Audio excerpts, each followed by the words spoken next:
Have you ever been in a professional conversation where you just didn't connect? You're focused on what to say next, but the conversation feels awkward. Most non native speakers worry about what to say. What am I going to say next? What am I going to say next? But here's the truth: building rapport isn't about talking more, it's about listening better. In this video, I'll show you exactly how to build rapport in English using a simple but powerful skill that most people don't think about. And at the end, I'll share a real conversation example so you can see the difference in action of good versus bad. First, let me explain the word rapport. The first thing to know is that the T in rapport is silent. And it sounds more like rapport, like pour a glass of water. Rapport means a good understanding of someone and an ability to communicate well with them. Maybe you have good rapport with your colleagues at work. Here's the number one mistake people make. Most non native speakers believe if I speak perfectly, people will like me. But in reality, people don't connect over perfect grammar or fancy vocabulary. They connect over feeling heard and being understood. The biggest mistake people make? Focusing too much on speaking instead of listening. If you talk too much, people won't remember what you said. They'll remember how they felt, which will be bored or disconnected or overwhelmed. I want to introduce the power of listening. And here's why listening is the secret to rapport. First, people love to be heard. When you truly listen, they feel respected. Second, it really reduces your speaking pressure. You don't have to carry the full conversation. Third, it helps you sound more natural. You can mirror the other person's tone and language. What they do, you can do. Here's a quick technique I want to share with you that I call reflect and connect. This can really help when you're trying to build rapport with somebody. Instead of worrying about what to say, focus on repeating key words back that they have said. Let me give you an example. Maybe your colleague says, "We had some challenges launching this product, but the feedback has been great." And you can reply then using reflect and connect with, "Sounds like the launch was tough, but the feedback made it worth it." Now, this is simple, but it shows you're listening to your colleague, and people love when you listen to them. So it really works well. Here are some strategies to build rapport. First, use their name. When you're speaking to somebody, use their name. People love hearing their name. It really makes them feel good. Second, ask follow-up questions. Instead of changing the subject, ask for details about something that they have talked about.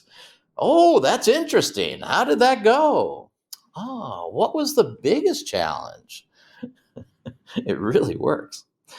Third, match their energy. If they're formal, be formal. If they're relaxed, be relaxed. And it really helps you connect. It's so much more powerful than grammar. Fourth, use small talk effectively. Small talk is really important for rapport. Rapport starts before business. Make a connection with people. "So, how was your weekend?" "That's a great coffee spot. Have you been there before?" And small talk is so important. And finally, use warm, open body language. Smile, nod. I'm nodding. And lean in slightly.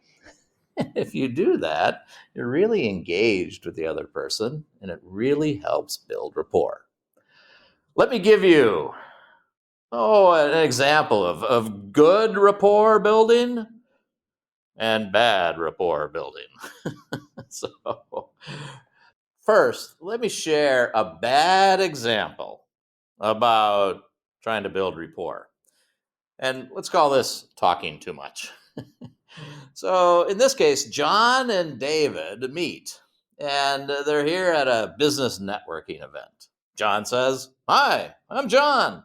I work in marketing for Tech Innovate. What about you?" David, who's nervous and talks too much, says, "Oh, hello, I am David. I am in business development at XYZ Solutions. We provide innovative solutions for companies looking to expand globally. We analyze trends, provide consultation, and help strategize expansion. Have you heard of us?" John, who's not engaged at all anymore, says, "I don't think so." Now, David, who keeps talking, "Actually, we've increased revenue by 258%, and we're really doing great." John, just looking around, completely not engaged, says, "Well, nice meeting you." John just walks away. So, what happened here? What were the mistakes? Well, poor David, he was talking way too much about himself. He didn't ask any questions. He wasn't engaged. It was just talk, talk, talk. Zero listening. Let me give you a good example of how you can build rapport by listening and connecting with somebody you're talking to. Situation is John and David are here at a networking event. John says, "Hi, I'm John. I work in marketing for Tech Innovate. What about you?" David, who's smiling and natural, says, "Hey, John, nice to meet you. I'm David. I work in business development at XYZ Solutions." John responds, "Oh, cool. Business development. That's such an important role. What kind of clients do you work with?"